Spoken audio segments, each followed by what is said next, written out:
The air in Storage Bay 7 hung thick with dust particles, illuminated by the dim emergency lighting that had been running on minimal power for what seemed like centuries.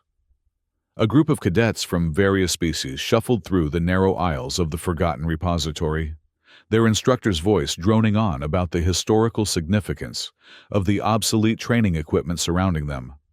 And here, Kelnoth, the tour guide, gestured toward an imposing 12-foot-tall machine tucked away in the darkest corner of the bay. "We have the legendary Vorfak Combat Assessment Terminal." The cadets peered at the angular, menacing device. Its surface was covered in a layer of dust so thick one could write their name in it. Sharp edges and threatening protrusions gave it the appearance of a torture device rather than training equipment. "The terminal hasn't been active since 2847, Kelnoth continued, his voice lowering to an almost reverent whisper. "That's 328 years ago. It was designed to push cadets beyond their limits, to break them down and rebuild them as true warriors. But the psychological toll was significant." A Lethan cadet, BXE, snorted dismissively. "Why do we still keep it if it's been deactivated for centuries?"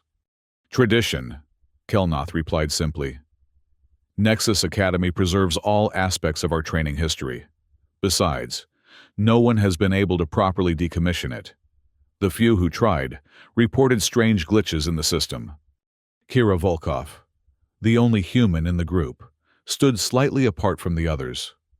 Her presence at the prestigious Nexus Academy was part of a cross-species cultural exchange program, a diplomatic gesture rather than a serious attempt at training Earth's warriors alongside the galaxy's apex predator species. At least, that's what everyone assumed. She approached the terminal, studying its dusty control panel with undisguised curiosity. "I wouldn't get too close if I were you, Deathworlder," BXE called out, using the common nickname for humans that referenced their harsh home planet. "That thing broke the minds of warriors far superior to your species." Kira ignored the comment, her eyes tracing the intricate patterns on the terminal's surface. "It looks like it still has power," she observed quietly. This caught the attention of Instructor Vexi Moroth, a stern Zithian with a chitinous exoskeleton that gleamed under the emergency lights. "Impossible. The Vorfak has been dead for centuries." "No," Kira said, pointing to a faint blue glow emanating from beneath the layers of dust. "There's still something active in there." The other cadets gathered around, their initial boredom replaced by cautious interest. "The highest score ever recorded on this terminal was 62%, Instructor Vexi said, a note of pride in his voice. "Achieved by a Zithian commander.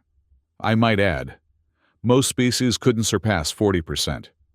Graven Ven, a Korvoxian cadet with sleek, predatory features, sneered. 62%? That's pathetic. Nothing is that challenging for a Korvox." "Then why hasn't anyone tried it in centuries?" Kira asked, still examining the terminal. The question hung in the air, unanswered. "It's dead," Instructor Vexi repeated firmly. "And even if it weren't, a human would have no chance of operating it successfully. Your species lacks the neural capacity, reflexes, and natural armaments of true apex warriors." Kira's hand hovered over what appeared to be an activation panel. "It doesn't look dead to me." "Don't touch it!" Kelnoth exclaimed, a note of genuine alarm in his voice. The Vorfak was notorious for its unpredictability, but something about the terminal called to Kira. Perhaps it was the dismissive tone of her fellow cadets, or maybe it was simple human curiosity. Whatever the reason, her fingers brushed against the control panel, wiping away centuries of accumulated dust. The effect was immediate and dramatic. Red lights flashed across the terminal's surface, and a low, rumbling sound emerged from deep within its mechanical core, like metal being ground to dust. The cadets instinctively stepped back, even Instructor Vexi looking momentarily alarmed. "What have you done?" he demanded, but his voice was nearly drowned out by the terminal's awakening systems.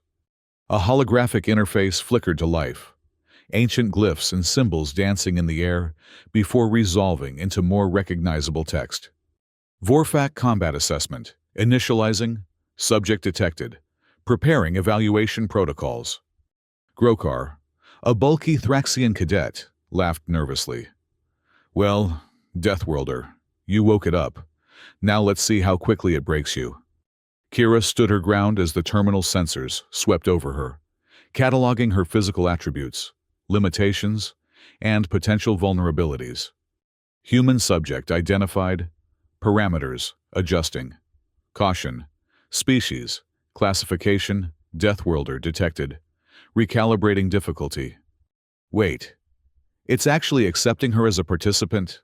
A Corvani cadet named Loranis whispered, her psychic tendrils twitching with anxiety.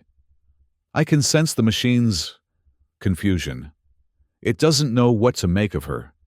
This is ridiculous, Instructor Vexi interjected. Kira Volkov, step away from the terminal immediately. This equipment is not part of your authorized training regimen. But before Kira could respond, the terminal emitted a piercing tone, and the holographic interface expanded, enveloping her in a cocoon of light. Assessment commencing. Prepare for Scenario 1. She's going to get herself killed, BXE muttered, though there was a note of fascination in his voice.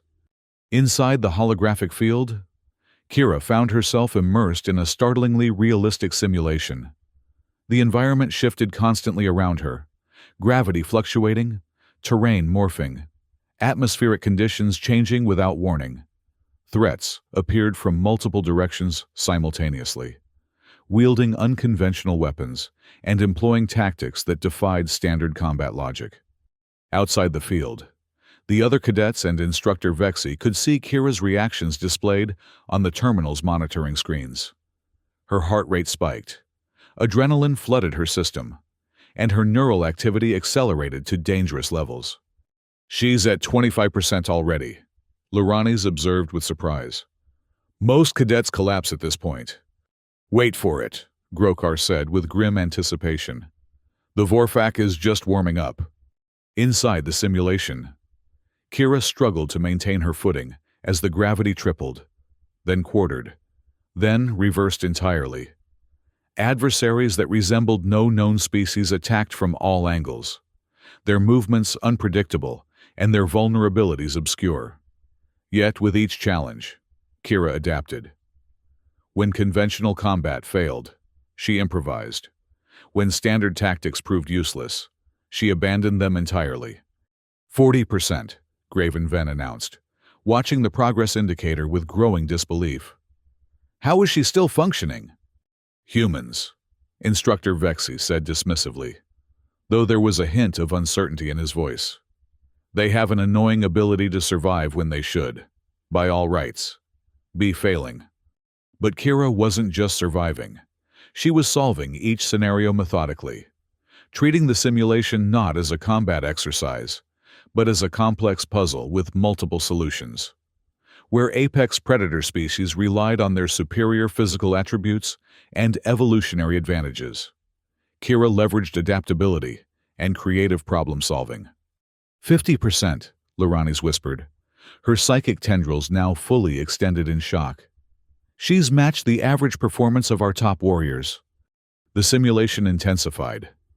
The terminal seemed to be learning from Kira's responses, adjusting its scenarios to target perceived weaknesses. Yet, for each new challenge, Kira found a corresponding solution, her movements becoming more fluid, her decisions more confident. 62%, BXE announced, his earlier derision replaced by undisguised awe. She's matched the all-time record. Alarms began blaring throughout Storage Bay 7. The terminal's power consumption had triggered security protocols that hadn't been activated in centuries. A team of engineers rushed in, led by Chief Engineer Mork, who stared at the active terminal in disbelief. "Shut it down," Instructor Vexi ordered. "This has gone far enough." "We can't," Mork replied, frantically working at a diagnostic panel. "The Vorfac has initiated some kind of self-preservation protocol. It's learning from her," adapting its own systems. News of the event spread rapidly throughout Nexus Academy. Cadets and instructors alike abandoned their duties to witness the unprecedented spectacle of a human, a supposedly inferior species from a backwater planet, challenging the legendary Vorfak terminal. Inside the simulation, Kira had lost all sense of her physical surroundings. The scenarios had evolved beyond simple combat into complex strategic challenges spanning multiple dimensions. She was coordinating resources across impossible physical constraints, making decisions that affected billions of simulated lives, and navigating ethical dilemmas with no clear solutions. 70%. Someone in the growing crowd announced. 75%. 80%. The terminal's power consumption continued to escalate, red warning lights flashing across all monitoring systems. The temperature in Storage Bay 7 rose dramatically as the ancient machine pushed itself beyond design parameters. "This is impossible," Instructor Vexi muttered, his professional detachment crumbling in the face of the unfolding impossibility. No species has ever surpassed 65%, let alone 90%, Loranis announced, her psychic abilities now detecting something unusual from the terminal itself. "It's enjoying this. The machine is experiencing something akin to excitement." The final scenario thrust Kira into a nightmarish synthesis of all previous challenges. The simulation created a comprehensive evaluation that required her to process information at rates that should have been impossible for a human brain, to make decisions with consequences that spanned galaxies, and to adapt to conditions that changed faster than consciousness should allow. The crowd fell silent as the progress indicator reached 95%, then 96%, 97%. Chief Engineer Mork's instruments were reporting dangerous power surges. "If this continues, the entire storage bay systems could overload." 98%, 99%. A collective breath was held as the indicator hovered at 99%, seeming to stall there. Then, with a surge of energy that momentarily dimmed all lights in the storage bay, it jumped to 100%. The holographic field surrounding Kira dissipated abruptly, leaving her standing before the terminal, breathing heavily, but otherwise appearing remarkably composed. The terminal's display flickered, then stabilized to show a message that no one in the history of Nexus Academy had ever seen. "Assessment complete. All parameters exceeded. Final score, 100%. For several long moments, no one spoke. The silence in Storage Bay 7 was absolute, broken only by the soft hum of the terminal as it began a self-diagnostic routine. Finally, Instructor Vexi found his voice. "This cannot be accurate. The Vorfak must be malfunctioning after centuries of inactivity." "No," Chief Engineer Mork contradicted, studying his diagnostic readings. "The terminal is functioning perfectly. In fact, it's operating more efficiently now than in any records we have."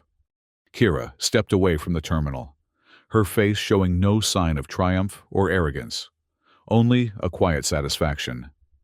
This further confounded the onlookers. Apex predator species would have been proclaiming their superiority after such an achievement. "How?" Biexi finally asked, addressing Kira directly. "How did you do it?" Kira considered the question before answering. "Your species evolved as apex predators, with natural weapons, armor, and highly specialized abilities. Humans evolved on a planet that tried to kill us every day, in 1,000 different ways. We don't specialize, we adapt." The terminal wasn't testing combat prowess. It was testing adaptability. As if confirming her assessment, the Vorfak terminal emitted a series of tones and displayed a new message. "System recalibration complete. Requesting maintenance and protocol update. Ready to resume training operations." "It wants to come back online," Chief Engineer Mork translated, astonishment evident in his voice. "After 3 centuries of dormancy, one session with a human has reactivated its primary directive." The implications of what had occurred spread through Nexus Academy like wildfire. Within hours, 17 different species had formally requested access to human training methodologies. Military councils were convening emergency sessions to reconsider their training structures. The Academy's directors, including Director Jakal, were in crisis meetings to determine the fate of both the Vorfak terminal and Kira Volkov herself. Yet, amidst the chaos, Kira simply returned to her regular classes, maintaining the same calm demeanor she'd shown throughout the ordeal. This, perhaps more than the achievement itself, baffled her fellow cadets. "Aren't you going to celebrate?" Graven Ven asked, when he encountered her in the common area later that day. "You've accomplished something unprecedented." "Why would I?" Kira replied. "It was just one test." "But it changes everything about how we view human capabilities," Luranis added, her psychic tendrils now sensing a depth to Kira that she'd previously overlooked. Kira smiled slightly. "Perhaps that's the point. Sometimes, the things we discard as obsolete, or the beings we dismiss as primitive, have more to offer than we realize." Back in Storage Bay 7, now cordoned off and under intense security, the Vorfak terminal continued its self-diagnostics. Its systems, dormant for centuries, hummed with renewed purpose. On its display, a message cycled continuously. Human adaptability, protocols identified, integration with existing training parameters recommended, awaiting authorization. The journey to understand the true potential of humanity in the galactic community had only just begun. The following morning, 17 military delegations arrived at Nexus Academy, all demanding to observe human training methods firsthand. Director Jakal, overwhelmed by the sudden diplomatic crisis, summoned Kira to his office. "Cadet Volkov," he began, his multifaceted eyes struggling to focus on her comparatively simple human features. "You've created quite a situation." Kira stood at attention, her posture perfect, but relaxed in a way that continued to perplex the Academy's leadership. "I apologize for any inconvenience, Director." Inconvenience. Director Jakal's exoskeleton rattled with what might have been laughter. "You've upended 3 centuries of established military doctrine. The Galactic Defense Council is reconsidering its entire approach to warrior assessment, and the Vorfak terminal. It's requesting integration with our current systems." "The terminal was never truly obsolete," Kira observed. "It just needed the right participant." Director Jekyll studied her for a long moment. "Perhaps the same could be said about humans in our academy. We accepted your kind as a diplomatic courtesy, not expecting any significant contribution to our warrior traditions." "We're full of surprises," Kira said with a slight smile. "Indeed." The director's tone became more serious. "The terminal has requested you specifically for its recalibration process. It seems to have imprinted on you in some way our engineers don't fully understand." Kira raised an eyebrow. "It's a machine. A machine with adaptive algorithms so advanced they border on rudimentary consciousness," Director Jekyll corrected. "And it wants to learn more about how humans think." Before Kira could respond, an alarm sounded throughout the academy. Red emergency lights pulsed in sequence, and an automated announcement echoed through the corridors. "Attention all personnel. Unidentified vessel approaching Nexus Academy space. Defensive protocols initiated." Director Jekyll rose immediately. "Report to your designated safety area, Cadet. We'll continue this discussion later." But as Kira left the director's office, she found herself drawn, not to the safety bunkers, but back towards Storage Bay 7. Something about the terminal called to her. A connection formed during those intense moments of simulation that defied logical explanation. When she arrived, she found the bay deserted, the security staff having been reassigned to defensive positions throughout the academy. The Vorfak terminal stood silent, its displays dark. Kira approached it cautiously. "Hello?" The terminal hummed to life instantly, its displays illuminating to show a simple message.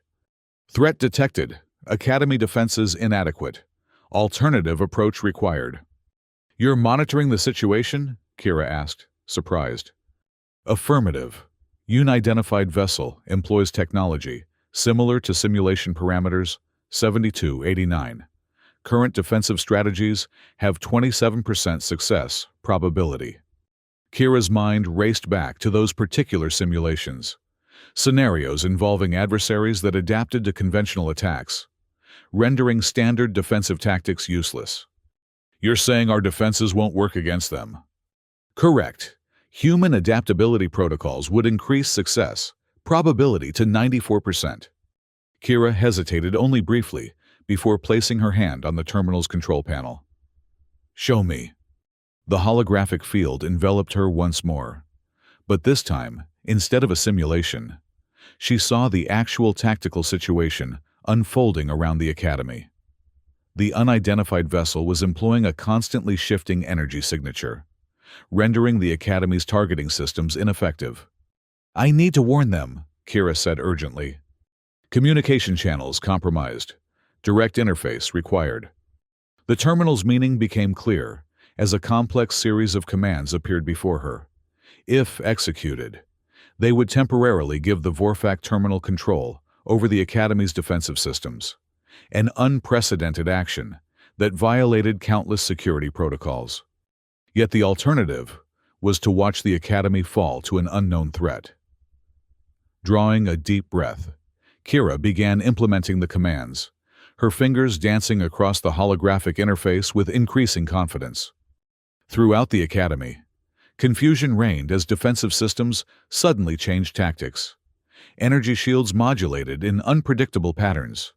Weapon emplacements fired at seemingly empty space, only for the unidentified vessel to materialize precisely where the shots landed. In the command center, Director Jekyll watched in astonishment. Who authorized this defensive pattern? It's nothing in our protocols. Chief Engineer Mork studied his instruments with growing amazement. Sir, these commands are coming from Storage Bay 7. It's the Vorfac terminal. That's impossible. No, sir. It's not just the terminal. It's working with someone. The human cadet. Understanding dawned on Director Jekyll's features. Of course, the adaptability protocols. Within minutes, the unidentified vessel retreated, its adaptive advantages neutralized by the equally adaptive defensive strategy. As the all-clear signal sounded throughout the Academy, Director Jekyll led a contingent of senior staff to Storage Bay 7. They found Kira standing before the terminal, engaged in what appeared to be a silent conversation with the ancient machine. Cadet Volkov, Director Jekyll said, his voice a mixture of awe and concern. Would you care to explain what just happened? Kira turned to face them, her expression serious. The Vorfac terminal recognized the attack pattern from its simulation database. It knew our standard defenses wouldn't work, so it offered an alternative approach. Based on human adaptability, Chief Engineer Mork added, studying the terminal's displays with newfound respect. Yes. Kira gestured to the terminal. It's not just a training device. It's a repository of combat knowledge spanning centuries, designed to adapt and evolve. We've been treating it as obsolete when it's actually far ahead of our current systems. Director Jekyll's expression shifted from concern to thoughtful consideration. And it chose to share this knowledge with you, a human cadet, rather than the Academy leadership. It recognized a compatible approach to problem-solving, Kira explained. The terminal doesn't think in terms of species superiority or military hierarchy. It evaluates effectiveness. And it found humans effective, Lurani said, having joined the growing crowd in the storage bay. Her psychic tendrils extended toward the terminal, sensing its operational patterns. It's fascinating. The terminal is experiencing something analogous to respect. Director Jekyll made a decision that would alter the course of galactic military training for generations to come. Chief Engineer Mork, begin the process of fully reintegrating the Vorfac terminal into our training systems. And Cadet Volkov, You are hereby assigned as the liaison between the terminal and the Academy." "Sir?" Kira asked, surprised by the unprecedented appointment. "If we're to learn from this experience, we need someone who understands both the terminal and the concept of adaptability it seems to value." The director addressed the assembled staff. "For too long, we've prided ourselves on being apex predators, on our natural weapons and evolutionary advantages. Perhaps it's time we learned from a species that survived, not by dominating their environment, but by adapting to it." The news spread throughout the galaxy with remarkable speed. A human cadet at Nexus Academy had not only mastered the legendary Vorfak terminal, but had used its ancient wisdom to defend against an attack that conventional defenses couldn't counter. Requests for human instructors flooded in from military academies across 17 systems. The term, Deathworlder adaptability, entered the lexicon of military strategists everywhere. And in Storage Bay 7, now renamed the Adaptive Combat Center, Kira Volkov continued her work with the Vorfak terminal, exploring the boundaries between human intuition and machine logic, between survival instinct and combat strategy. Query: the terminal displayed one evening as Kira was preparing to leave.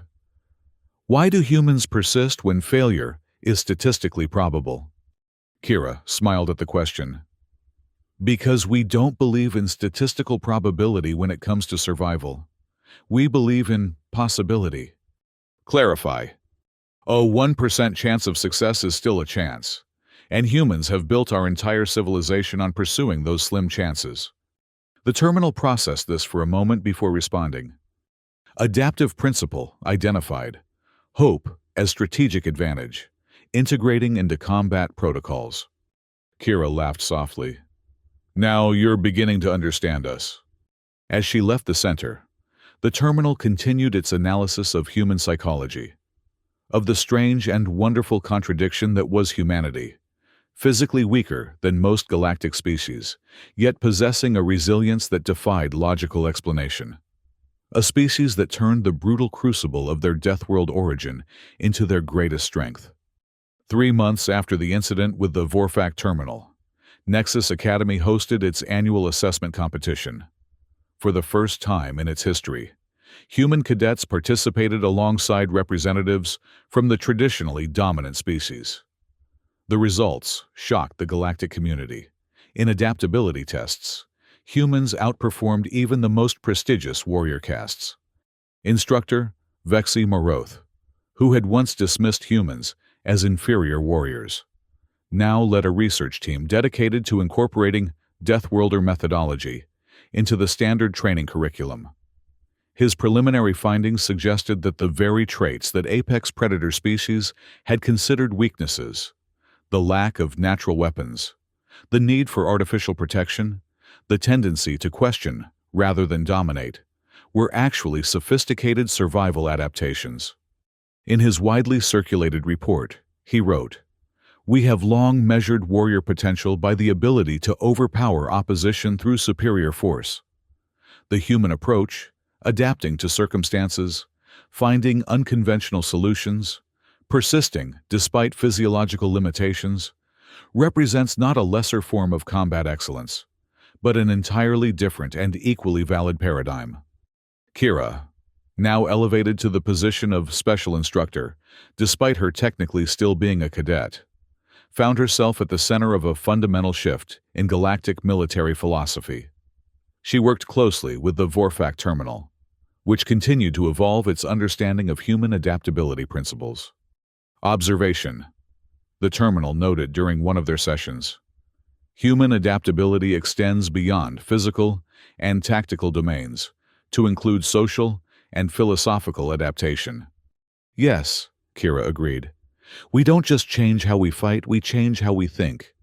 This represents an evolutionary advantage, previously unaccounted for in warrior assessment parameters. It's what allowed us to survive on Earth, Kira explained.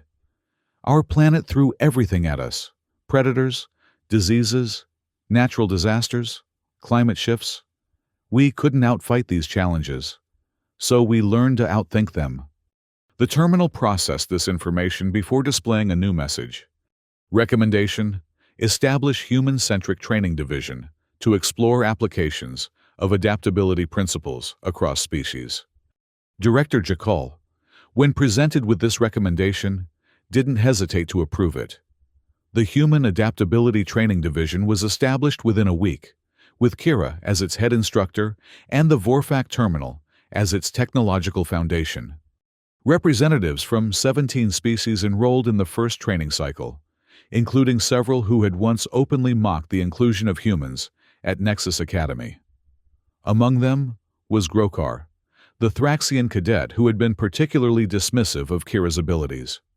"I still don't understand," he admitted during an early training session. "How does one train for adaptability? Isn't it either innate or not?" "That's the first misconception we need to address," Kira replied. "Adaptability isn't a fixed trait. It's a skill that can be developed. The key is to stop viewing challenges as threats to overcome and start seeing them as puzzles to solve." The Vorfac Terminal, now integrated into the training room systems, displayed supplementary information. Traditional warrior training emphasizes victory through superior capability. Human adaptability training emphasizes victory through superior problem-solving. This fundamental shift in perspective proved challenging for many of the apex predator species, who had evolved to dominate rather than adapt. Yet, under Kira's guidance, and with the terminal's ever-evolving simulations, even the most tradition-bound warriors began to incorporate adaptability principles into their combat approaches. BXI, the Lethan cadet who had initially mocked Kira in Storage Bay 7, became one of her most dedicated students. "It's humbling," he confessed, after successfully completing a particularly challenging simulation. "All this time, we thought we were teaching humans how to be proper warriors, when in fact, we had so much to learn from you." "Not better," Kira corrected him. "Different. Your natural abilities give you advantages humans can never match. But our adaptability gives us options you've never considered. The strongest approach combines both." The Vorfac Terminal, monitoring this exchange, added its own observation. "Synthesis of methodologies creates exponential improvement in combat effectiveness. Projected success rates increase by 341% when Apex capabilities combine with human adaptability protocols." 6 months after the establishment of the Human Adaptability Training Division, Nexus Academy faced its greatest challenge yet. A diplomatic crisis between the Korvoxian and Thraxian empires threatened to erupt into open warfare, a conflict that would inevitably draw in the other galactic powers. Director Jekyll summoned Kira to an emergency council meeting. "We need your perspective on this," he explained, as they hurried through the Academy's corridors. "The traditional approaches to conflict resolution have failed. Both sides are entrenched in positions they refuse to abandon." "They're thinking like apex predators," Kira observed. "Each side is determined to dominate the other." "Precisely.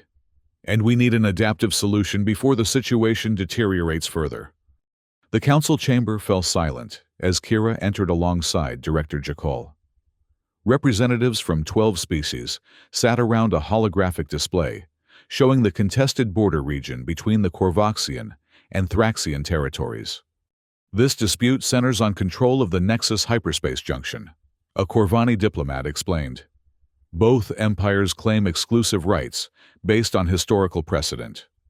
"And neither will compromise because they see it as weakness," Kira surmised. "Correct," a Thraxian general confirmed. "To yield would be to invite further aggression." Kira studied the holographic display, considering the problem from multiple angles. Then she turned to Director Jakal. "I'd like to consult the Vorfac Terminal." The request raised eyebrows around the table, but Director Jakal approved it without hesitation. A direct link to the terminal was established, allowing its interface to appear in the council chamber. Analysis of current conflict parameters indicates 94% probability of escalation to armed confrontation. The terminal displayed after reviewing the situation We're aware of the probabilities, the Thraxian general said impatiently. We need solutions. Applying human adaptability protocols, reframing problem statement. Kira watched with interest as the terminal processed the information through its newly developed adaptive algorithms. After several moments, it displayed a new assessment. Current conflict based on binary ownership paradigm. Recommend transition to multilateral administration model with distributed benefit structure. In simpler terms, Kira translated. Instead of fighting over who owns the junction, establish a cooperative administration with benefits proportionally distributed to all participating powers. No one dominates. Everyone gains. Impossible, the Corvani diplomat declared. Neither empire would accept such an arrangement. Because both view compromise as weakness, Kira agreed. But what if it were presented not as compromise but as strategic advantage? The first empire to propose such a solution would be seen as the architect of galactic stability, a position of tremendous diplomatic power. The Vorfak terminal displayed supporting data. Historical analysis indicates 87% correlation between diplomatic innovation and subsequent cultural influence. Species that pioneer adaptive governance models typically experience 200–300% increase in soft power metrics. A thoughtful silence fell over the council chamber as the implications became clear. Finally, the Thraxian general spoke. We would need assurances of equitable administration and verification protocols to prevent manipulation, the Corvani diplomat added. But the hostility had left her voice. Of course, Kira said. The beauty of an adaptive solution is that it can be continuously refined as circumstances evolve, unlike a fixed agreement that becomes outdated as soon as conditions change. Director Jekyll observed the shifting mood of the council with barely concealed amazement. It seems we have the beginning of a framework. Shall we proceed with drafting the specific terms? Within hours, the outline of the Nexus Cooperative Administration was taking shape. What had begun as an intractable conflict was transforming into an unprecedented opportunity for interspecies collaboration. The terminal's adaptive algorithms, combined with Kira's human perspective, had identified a solution that traditional diplomatic approaches had overlooked entirely. As the council adjourned for a brief recess, Director Jekyll pulled Kira aside. What you've accomplished here today extends far beyond military training. You've demonstrated that the principles of human adaptability have applications in diplomacy, governance, even cultural exchange. It's all connected, Kira replied. On Earth, our survival depended on cooperation as much as competition. We learned that adaptability applies to societies as well as individuals. The implications are significant. The director's multifaceted eyes studied her with newfound respect. The galactic community has long valued strength, stability, and dominance.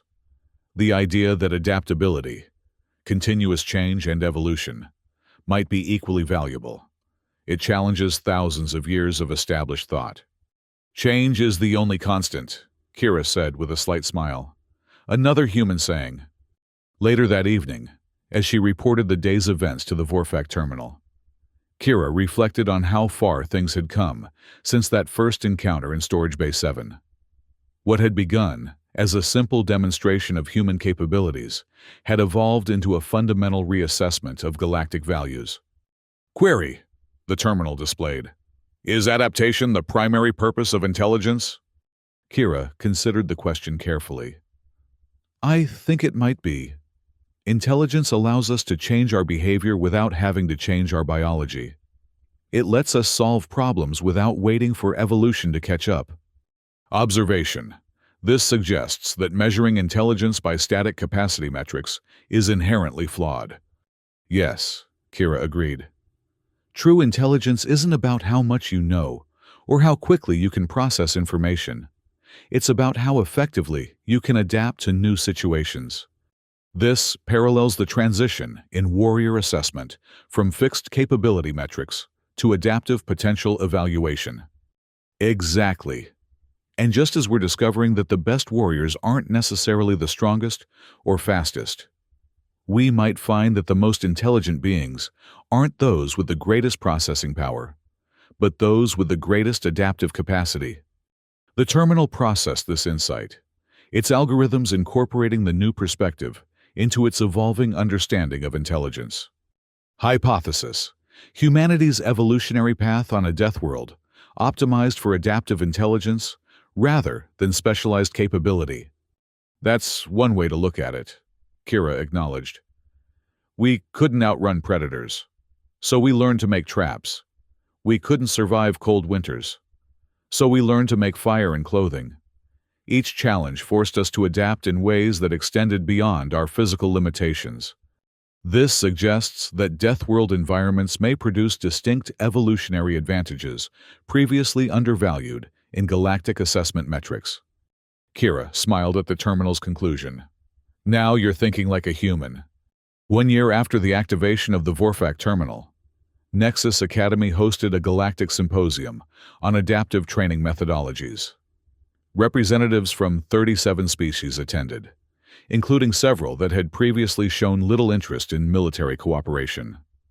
The event marked the official integration of human adaptability principles into the standard training protocols of the Galactic Defense Force.